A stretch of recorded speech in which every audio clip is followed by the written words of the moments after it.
தொகுதி பங்கீட்டை நிறுத்தி வைங்க, என்டிஏ உள்ளே விஜய் வருகிறார். அமித்ஷாவிடம் இருந்து வந்த அதிரடி உத்தரவு. 2026 சட்டசபை தேர்தலுக்கான தேர்தல் தேதி எந்த நேரத்தில் வெளிவரும் என்கின்ற பரபரப்புக்கு மத்தியில் சமீபத்தில் பிரதமர் மோடி மதுரை வந்த பின்பு தேசிய ஜனநாயக கூட்டணி தலைவர்கள் அனைவரும் தனியார் ஹோட்டல் ஒன்றில் தொகுதி பங்கீடு குறித்து முதல்கட்ட பேச்சுவார்த்தை நடத்தினார்கள்.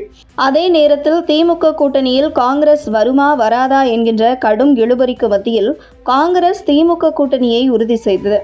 தற்போது திமுக கூட்டணியும் கூட்டணி கட்சிகளுக்கான தொகுதி பங்கீடு கிட்டத்தட்ட முடித்துவிட்டது.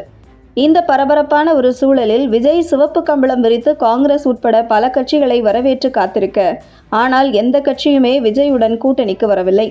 இந்த நிலையில் கடந்த சில மாதங்களுக்கு முன்பே மத்திய உள்துறை அமைச்சர் அமித்ஷா ஆந்திர துணை முதல்வர் பவன் கல்யாண் மூலம் தேசிய ஜனநாயக கூட்டணிக்குள் தமிழக வெற்றி கழகத்தை கொண்டு வருவதற்காக விஜயிடம் நேரடி பேச்சுவார்த்தை நடத்தியிருக்கிறார்கள். ஆனால் அப்போது விஜய் கூட இருந்தவர்கள் காங்கிரஸ் நம்முடன் உறுதியாக வந்து விடுவார்கள் என்று நம்பிக்கை தெரிவித்து பாஜக இருக்கும் கூட்டணி பக்கம் செல்ல விடாமல் தடுத்து விட்டார்கள். இப்படி ஒரு சூழலில் தற்பொழுது விஜய் மிகப்பெரிய அளவில் எதிர்பார்த்து கொண்டிருந்த காங்கிரஸ் கட்சி திமுகவுடன் கூட்டணியை உறுதி செய்துள்ள நிலையில் தற்போது விஜய் தனியாக தத்தளித்துக் கொண்டிருக்கிறார். இப்படி ஒரு சூழலில் மீண்டும் அமித்ஷா வலியுறுத்தலின் பேரில் பவன் கல்யாண் சமீபத்தில் நடிகர் விஜயை தொலைபேசியில் தொடர்பு கொண்டு கூட்டணி குறித்து பேசியிருக்கிறார். ஆனால் கடந்த சில மாதங்களுக்கு முன்பு பவன் கல்யாண் விஜயிடம் பேசிய போது விஜயிடம் இருந்து வந்த பதிலுக்கும் தற்பொழுது விஜய் கொடுக்கும் பதிலுக்கும் பல மாற்றங்கள் விஜயிடம் நிகழ்ந்திருப்பதை பவன் கல்யாண் உணர்ந்திருக்கிறார்.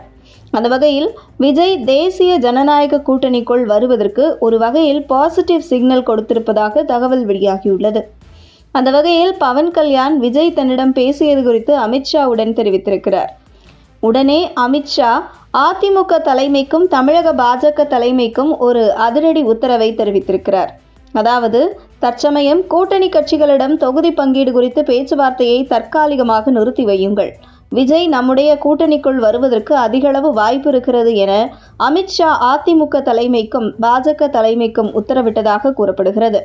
இதனைத் தொடர்ந்து பவன் கல்யாண் மற்றும் விஜய் இருவரும் அடுத்தடுத்த பேச்சுவார்த்தையை தொலைபேசியில் தொடர்ந்து பேசி வருவதாகவும், விஜய் கூட்டணிக்குள் வந்தால் 40 தொகுதி பிளஸ் துணை முதல்வர் பதவி என்கின்ற நிலையில் தற்போது பேச்சுவார்த்தையின் நிலவரம் உள்ளது என்றும், இருந்தாலும் பவன் கல்யாண் 30 தொகுதி பிளஸ் துணை முதல்வர் என்கின்ற வகையில் இறங்கி வாங்க என்று கேட்டுக்கொண்டதாகவும், அந்த வகையில் விஜய் 40 தொகுதிகளும் பாஜக தரப்பு 30 தொகுதி வரை பேச்சுவார்த்தை ஓடிக்கொண்டிருக்கையில் இறுதியில் 35 தொகுதி பிளஸ் ஒரு துணை முதல்வர் பதவி 2 அமைச்சர்கள் என்கின்ற வகையில் இந்த கூட்டணி உறுதி செய்து விஜய் தேசிய ஜனநாயக கூட்டணிக்கு உள்ளே வருவதற்கு வாய்ப்புகள் மிக பிரகாசமாக இருக்கிறது என்கின்ற தகவல் வெளியாகியுள்ளது.